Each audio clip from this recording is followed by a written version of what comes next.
बिस्मिल्लाहिर्रहमानिर्रहीम। Power corridor series की एक और वीडियो के साथ शहजाद अनवर फारूकी आपकी खिदमत में हाजिर। और हम आज बात करेंगे एक सरकारी महकमे या एक वजारत से मुतल्लिक कुछ चीज़ों की कि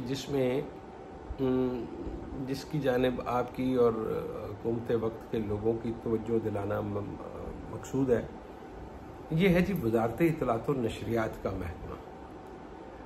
और रिसेंट पास्ट में पाकिस्तान में ये एक बड़ा ही अहम महकमा या मिनिस्ट्री तस्वर की जाती थी और बड़ी, चूँकि सारी मीडिया की तवज्जो इस पे होती है और मीडिया जो है वही आवाम का हुकूमत के साथ राब्ते का एक ज़रिया हुआ करता है। तो जो बंदा वज़ीर इत्तलात बनता था उसको ऑटोमेटिकली बहुत ज़्यादा मीडिया की तवज्जो मिलती थी। मीडिया की तवज्जो मिलेगी तो आवाम के साथ भी उसका ज़्यादा, आवाम तक उसकी रसाई भी ज़्यादा होगी, लोग उसको ही ज़्यादा देखें सुनेंगे।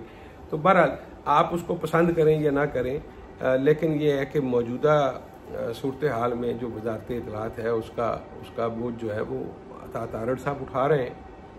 तो अता तारड़ साहब की इस मिनिस्ट्री में मुझे पिछले दिनों ये देखने का मौका मिला कि जब ये जंगी हालात थे और यहाँ पे एक एमरजेंसी की सी सूरत हाल थी, तो हमें ये कहा गया कि जी वो जो मीडिया है, फॉरेन मीडिया भी है और फलाना जो लोकल मीडिया है वो भी ISPR से राब्ते में रहे। और ज़ाहिर है कि ISPR अपना काम कर रहा है, उसका एक काम है। हुकूमती सतह पे हम कहाँ थे? हुकूमत पाकिस्तान की वेबसाइट क्या बता रही थी, उसकी अप्रोच क्या है? बुनियादी तौर पर थके हुए जो लोग हैं उनका ज़हन भी थका हुआ होता है, तो वो अगर कहीं पे कोई खबर चलती है तो वो कहते हैं ओ जी ये तो प्राइवेट मीडिया की सेंसेशन है। ये बात नहीं है भाई। आप एक तरफ से फेक न्यूज़ का रोना रोते हैं और दूसरी तरफ आप ये समझते हैं कि हम जो कर रहे हैं, जिस तरह कर रहे हैं उस तरह करते रहें। कल के दिन जब सीज़ फायर का ऐलान हुआ तो वज़ारत इत्तलात ने कहा जी कि इस पर शुक्र अदा करना चाहिए, तो करें जनाब, ज़रूर करें। कोई अखबारात को और मीडिया जो इलेक्ट्रॉनिक मीडिया और डिजिटल मीडिया है तो शुक्र करने के लिए और अपनी फतह को मनाने के लिए, सेलिब्रेट करने के लिए कोई। लेकिन इसी दौरान ये हुआ कि भारत ने उस सीज़ फायर की खिलाफ वर्जियाँ शुरू कर दी, बिलखसूस सियालकोट और आज़ाद कश्मीर वाले जो सेक्टर्स थे वहाँ पे उनकी वो शरारतें मुसलसल जारी रहीं। अब वहाँ के लोग जो हैं वो चीख रहे हैं कि जनाब हमारे लिए तो ज़्यादा मुश्किल हो गई है। इवन पिछले टेंशन के दिनों में इतना नुकसान नहीं हो रहा था जो अब हो रहा है। और यहाँ पे कोई हमारी दादरसी करने वाला नहीं है कि कोई हमारी बात पे कान धरे कि इधर तो मीडिया एक तरफा एक कहानी चला रहा है। और बाय द वे जो इस फतह में पाकिस्तान के जो सहाफ़ी हैं उनका एक हिस्सा है, कंट्रीब्यूशन है, गो के पिछले कुछ अरसे से अपना मीडिया और हुकूमत और असल हुकूमत इनके दरमियान थोड़े से इख्तलाफात हैं, मामलात उस तरह से आइडियल नहीं है। और राइट ऑफ स्पीच जो है उस पर हमारे तहफ़्फ़ुज़ात हैं। हमें लगता ये है कि हमारी आज़ादी को सलब किया जा रहा है, हमारे पर काटे जा रहे हैं, हमें बोलने की इजाज़त नहीं है और बहुत सारी चीज़ें एक्चुअली में हम नहीं बोल पाते। तो लेकिन और उस पर शिकायत भी थी, जो कोई बोलता था, कोई बात करता था, अच्छा गलत या ठीक, आप उस पर अगर आपको एतराज़ है तो आप उसको सीधे तरीके से ट्रायल करें। अगर मतीउल्लाह जान की आपको कोई बात पसंद नहीं है या असद तूर की कोई बात आपको पसंद नहीं है तो आपको चाहिए कि आप उनके खिलाफ केस करें। पीका आर्डीनेंस आपके पास मौजूद है, प्रेस एंड पब्लिकेशन आर्डीनेंस आपके पास मौजूद है। आप अपना कानून पे अमल दरामद यकीनी बनाएं। अगर उसकी बजाय आप उनको किसी ऐसे केस में गिरफ्तार करने की कोशिश करेंगे, मसलन आप मतीउल्लाह जान पे गाड़ी नाके पे रोक के उसमें से आइस निकालेंगे, तो भाई आपकी क्रेडिबिलिटी ख़राब होगी। लेकिन मैं मुबारकबाद पेश करता हूँ अपने मीडिया के दोस्तों को कि उन्होंने एक बड़ा कमाल काम किया। इस मौके पर जब पाकिस्तान को उनकी सबसे ज़्यादा ज़रूरत थी तो वो जो हमारे हुकूमत से इख्तलाफात थे या हमारे सियासी मामलात में जो गड़बड़ थी, बहुत सारे दोस्त हमारे उनकी अलाइनमेंट होती है। बाज़ औक़ात बहुत सारे लोग कहते हैं कि जी सहाफ़ी का जो पॉलिटिकल ख़यालात या टिल्ट नहीं होना चाहिए। मैं इस पर यकीन नहीं रखता हूँ। उसकी वजह यह है कि चीज़ या ठीक होती है या गलत होती है। ये ग्रे एरिया में खड़े रहना तो कोई बात नहीं है। आप सहाफ़ी अगर बने हैं तो आप हक बात करनी है, आपका बुनियादी फ़र्ज़ है। अगर आप वो नहीं कर सकते तो आपको इस प्रोफेशन में नहीं होना चाहिए। लेकिन हैविंग सेड दैट, अब वो कहना बड़ा मुश्किल हो गया है, तो अब उसके तरीके निकाले जाते हैं। अब जाहिर है जो पुराने लोग हैं वो सलीके से बातों में से बात निकाल के बात कर देते हैं।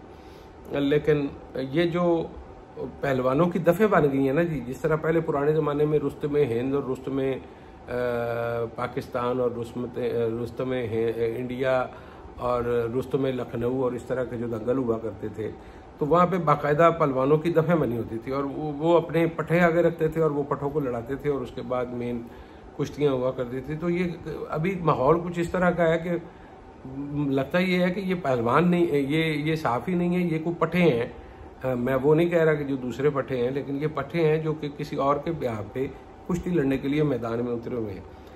तो ऐसे में अपने तमाम इख्तलाफात जो हुकूमत से थे, जो इस्टेब्लिशमेंट से थे, जो आज़ादी इज़हार राय के हवाले से, हमारे रोज़गार के हवाले से लोगों को निकाला जा रहा है, तनख्वाहें नहीं दी जा रही, वो सारे मसाइल अपनी जगह पे। लेकिन इस मौके पे, इस एक मौके पे सहाफ़ियों ने अपनी हुकूमत और अपनी फ़ौज का साथ दिया और उसके साथ खड़े हो गए। तो पहली बात तो ये है कि आपने जिस तरह से उनकी बातों पर बुरा मानते हुए उनके खिलाफ केसेस किए थे, जिस तरह से उनको उठाया गया था, तो आप बड़ा क्विक रिस्पांस करते थे। तो अब की बार भी क्विक रिस्पांस करें और लोगों का शुक्रिया अदा करें जिन लोगों ने आपका साथ दिया। पहली बात, उनको भले आप वो क्या कहते हैं कौमी एजाज़ात से ना नवाजें, चूँकि बाज़ाहिर है उसका क्राइटेरिया और है और हर बंदा वो क्राइटेरिया पूरा नहीं कर सकता, तो आप एक मेहरबानी करें, इनका शुक्रिया अदा करें और उनको एहसास दिलाएं कि उनका जो कंट्रीब्यूशन है वो आप उसको रिकग्नाइज करते हैं।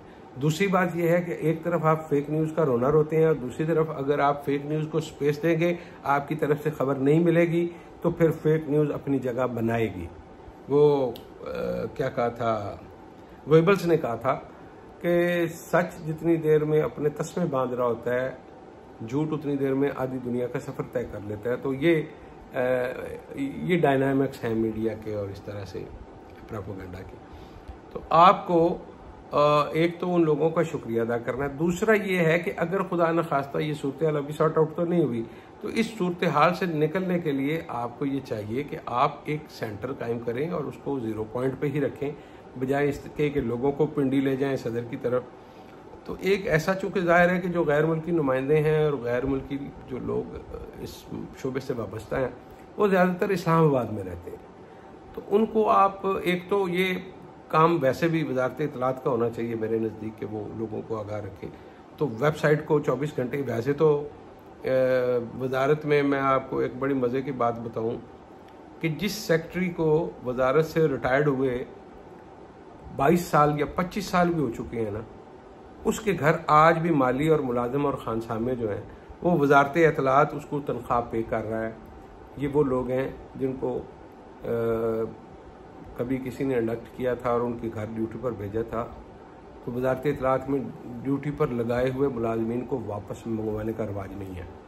तो वज़ीर इत्तलात साहब इस पर तवज्जो करें कि ये कितने मुलाजिम हैं जो अफसरान के, साबका अफसरान के घरों में लगे हुए हैं, उनके ड्राइवर के तौर पे काम कर रहे हैं, उनके मालिक के तौर पे काम कर रहे हैं, उनके घर के काम कर रहे हैं, और भाई उनसे जान छुड़ाएं। लोग इधर मर रहे हैं, आपने रिटायर्ड 25-30 साल पुराने बंदों के घर भी अभी तक, ये तो इस तरह लगता है जैसे चेयरमैन सेनेट और, लेकिन ये वैसे लॉजिकल बात है, अगर चेयरमैन सेनेट और सदर के लिए और चीफ जस्टिस के लिए इस तरह की आप मराहत का ऐलान करते कि वो ताज़ ज़िंदगी, तो भाई जो अफसरशाही है वो भी अपने हिस्से की ताज़ ज़िंदगी की फैसिलिटेशन वो भी ढूंढ लेंगे कहीं ना कहीं से। तो एक तो इसका देख लें कि ये किन अफसरान के घरों में जो रिटायर्ड हो चुके हैं, उनको रिटायर्ड हुए भी बड़ा अरसा हो गया, उनके घरों में कौन लोग हैं जिनकी तनख्वाहें वज़ारत इत्तलात पे अदा कर रही हैं। दूसरा ये कि आपको एक वहाँ पे सेंटर बनाना होगा इमरजेंसी के लिए। आप पाक चाइना आपने सेंटर भी लिया हुआ है, आपके पास PID सेंटर भी है, PTV भी है, और इन सब के होते हुए एक जगह बहरहाल ऐसी जहाँ पे बड़ी गुंजाइश हो, ज़्यादा लोग बैठ सकें और उनको आप अकोमोडेट कर सकें उसका, और वहाँ पे आप एक सेंटर कायम कर दें जहाँ पे आपकी वेबसाइट भी साथ के साथ, बेशक आप स्क्रीन के ऊपर दिखाते रहें कि हुकूमत पाकिस्तान की तरफ से जो आदाद व शुमार हैं वो क्या है, सिचुएशन क्या है, ये आप ज़्यादा बेहतर समझते हैं, आपको करना आता है। तो बजाय इसके कि आप फिर बाद में कहें कि फ़लाने ने ये खबर चला दी तो फ़लानी गलत खबर थी। बहुत सारे ऐसे पायलटों का नाम आ रहा है जो उन ऑपरेशंस का हिस्सा नहीं थे, कि इसने वो जहाज़ राफेल मार गिराया और इसने ये कर दिया। अच्छा, वैसे तो चूंकि इस पे बॉदर ही कोई नहीं करता, चूँकि जाहिर है कि अगर जो ये काम करने वाले लोग हैं वो अगर गुमनाम रहें और छुपे रहें तो वो ज़्यादा अच्छा है उनकी सिक्योरिटी और सेफ्टी के लिए भी। लेकिन मैं ये समझता हूँ कि आपको फेक न्यूज़ का तोड़ सिर्फ असल खबर देकर ही कर सकते हैं, इसके अलावा और दूसरी कोई सूरत नहीं है। आप अपने हिस्से का झूठ बोलकर दूसरे झूठ को आप नेगेट नहीं कर सकते, एक बात। दूसरा, 9 मई के हवाले से एक खबर थी जी कि जो 9 मई का वक़ूआ हुआ था उस दिन कहा यह गया कि पेशावर में जो वजारत इत्तलात का एक इदारा है रेडियो पाकिस्तान, तो रेडियो पाकिस्तान की इमारत को जला दिया गया था। ये कहा गया था, उस वक्त क्लेम किया गया कि ये शरपसंदों ने ये कर दिया, इंतशारी टोले ने ये कर दिया और उन्होंने आग लगा दी और वो तबाह बर्बाद हो गया। तो जाहिर है कि ये अगर खबर कहीं पे आई है तो उसके फ़ौरन बाद अफवाज पाकिस्तान के जो लोग थे वो चूँकि सूरत-ए-हाल को देख रहे थे, उनके अपनी इंस्टॉलेशन पर हमले हुए थे, तो जो कोर कमांडर पेशावर थे उन्होंने गाड़ी भेजी और उन्होंने कहा मैं बंदे भेजता हूँ और मैं आपको ट्रांसमीटर भी देता हूँ, आपकी जो नशरियात हैं वो तो नहीं रुकनी चाहिए और आपका काम भी नहीं रुकना चाहिए, तो मैं आपको I am here to facilitate you in any way, in every way. खैर वो जब वो लोग गए तो इन्होंने बड़े शुक्रिया के साथ उस वक्त के जो स्टेशन मैनेजर थे रेडियो पाकिस्तान पेशावर के, उन्होंने कहा जी नहीं कोई मसला ही नहीं है, ये एक दीवार इधर से ये कुछ बल्ब टूटे हैं और ये कुछ गमले टूट गए हैं, तो बाकी सारा काम तो हमारा ठीक है, तो कोई मसला नहीं है। तो उन्होंने शुक्रिया के साथ वो गाड़ी, वो बंदे, वो सारी फैसिलिटीज जो उस वक्त उनको ऑफर की गई थी वो उन्होंने वापस कर दी। लेकिन रेडियो पाकिस्तान के जो महाकलाकार अफसरान हैं उन्होंने अभी रिसेंटली 24 करोड़ का बजट देकर रेडियो पाकिस्तान पेशावर को दोबारा इफ्तिताह करवाया है। ये जो मामू बनाने की हरकतें हैं वजारत में बिलखसूस, ये किसी न किसी सतह पे हर वक्त जारी रहती है। तो इसमें ये देखना होगा कि ये अगर तो नुकसान हुआ था तो उस वक्त क्यों नहीं माना, अगर नहीं हुआ था तो फिर 24 करोड़ की ग्रांट किस लिए दी गई भाई? ये कौन लोग हैं जिन्होंने 24 करोड़ की ग्रांट आपस में बांटी है? मुझे और आपको बखूबी पता है, हमको चांद से तो नहीं आए कि आपने पेंट करवा दिया होगा हल्का फुल्का, को टाइलें लगवा दी होंगी, 4 लाइटें लगवा दी होंगी और आपने कहा 24 करोड़ लग गया। तो इस तरह ना करें, हम पहले ही बहुत मरे हुए हैं, तो इस तरह मरे हुए को मारना बंद कर दें। आप ही अपनी अदाओं पर गौर कीजिए, हम कुछ अर्ज करेंगे तो शिकायत होगी। अपना ख्याल रखिएगा। अल्लाह निगहबान।